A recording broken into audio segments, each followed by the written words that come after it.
joining the neighborhood, coming on.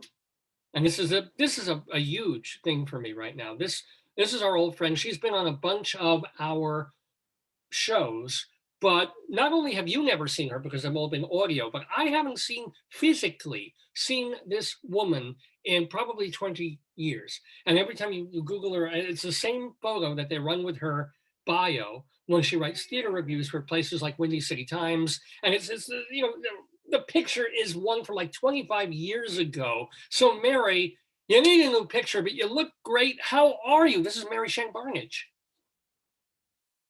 Audio, make sure you're muted. Unmute your mic. You can ask her to unmute. Come here. Oh, she's Mary. Unmute. No. Unmute. We're unmuted. Yeah, no, I hear you. How you doing, Mary? Okay. Some of these buttons are a little bit slow to respond. and Joyce says about me and our sex life, but you know, I blew that joke anyway. So you're looking good, Mary.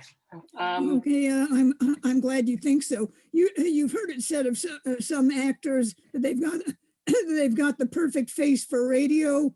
Well, I have the perfect voice and face for print. Well, you know, you're a little hoarse today. You haven't sounded this hoarse in the last few years. So I don't know if it's no,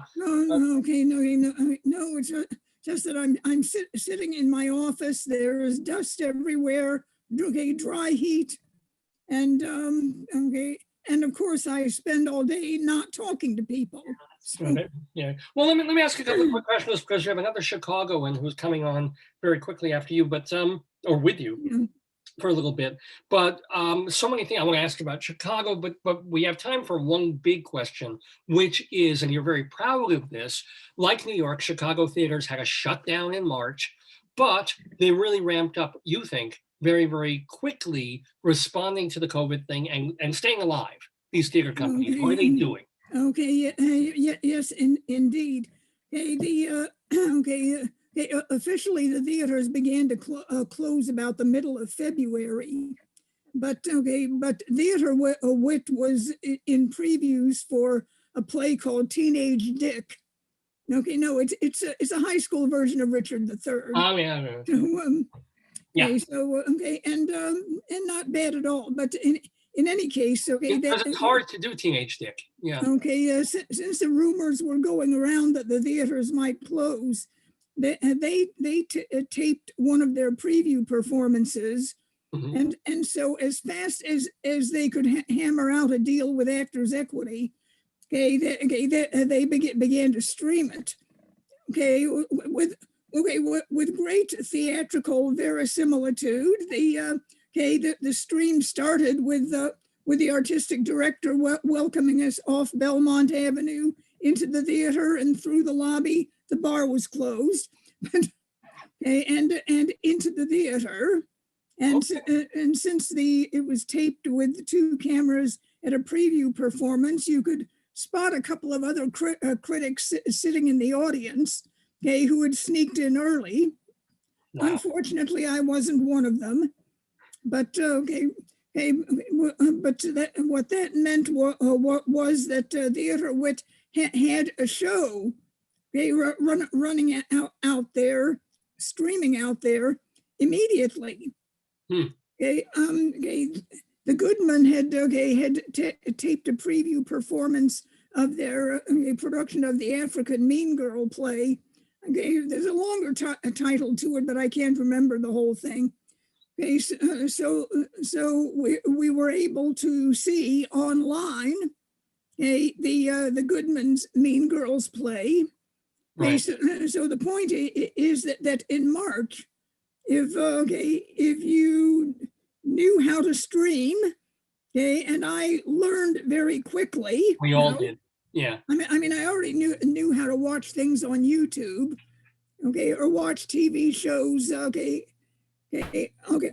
on my computer. Right. But very quickly, I learned what streaming was. And could see some plays. Well, speaking of streaming, we have another Chicagoan who is joining us, and someone that Mary knows quite well because she's a Chicago. See, the critics and the people who make the theater are not always adversarial. There's a great symbiotic relationship between them. So Mary Shen is and has been a theater critic for something like 30 years. Vicki Quade has been an actor and writer and playmaker. She is the one. She is someone who Vicki, I see your window there. Hi.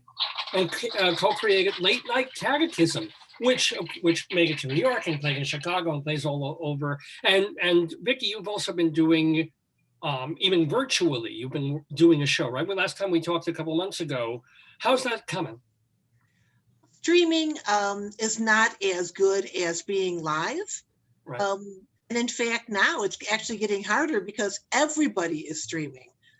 You can go on Netflix and Amazon and Hulu and YouTube and it just, there's so much out there. But I'm still streaming performances. What Mary was talking about, I actually had a show, Easter Bunny Bingo. It had just opened. We did one weekend, and I had the wherewithal to have it videotaped. And so we converted that and streamed it in April. So we were one of the early streaming performances. And that, Mary is absolutely correct. That production of theater, at Theater Wit of Teenage Dick, showed all of us what we could do. Said Dick. That you do plan, as Joyce points out, you're The nun said the Dick. nun, and we're making you say Dick. The nun is aware. But it did give us all the idea that we should be streaming too. So what I did is I went into my archives. I had lots of archival videos of my shows, and I created something called From the Archives. And I've been streaming every few months my shows. Oh, year. Now, Mary, can you give us one other example? Oh, sorry. Okay, Davey, we're taking this in sequence. Okay, so up through April, people were streaming material they already had. They were digging through their tape libraries and showing us tapes of past shows. Right. But some of the theater companies were creating new shows. A group called Black Button Theater put together something called the Mask of the Red Coronavirus that essentially was a lot of little tape segments with variety acts, based on the Edgar Allan Poe story. But in theirs, a powerful prince who sounds an awful lot like one of our country's leaders. The first of many people doing imitations of the departing president. At any rate, so but the show strung together variety acts that these people hiding from the plague used to keep them entertained. Right. Northlight Theater took their publicity pictures from their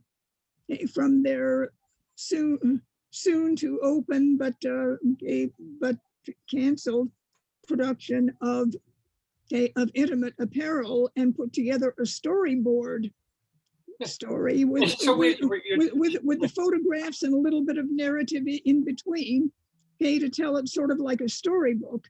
The point that I'm making is that people were creating new material. Yeah. A group called Little Brain talked about how they've got to postpone their production of Love's Labor's Lost.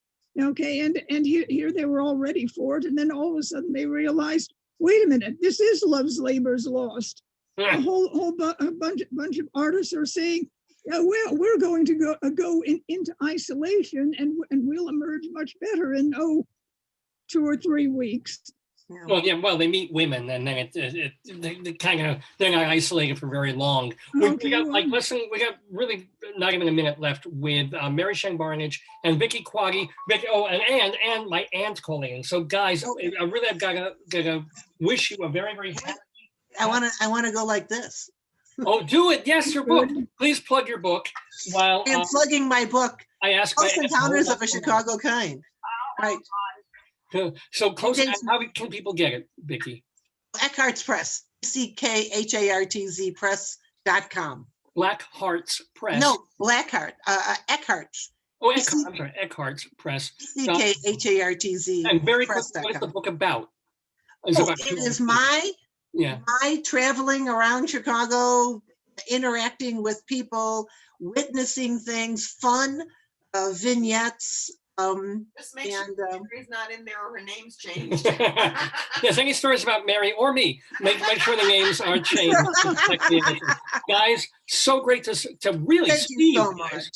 much. Happy 2021 in Chicago to you guys. Hope to be Zooming with you long before the year's over.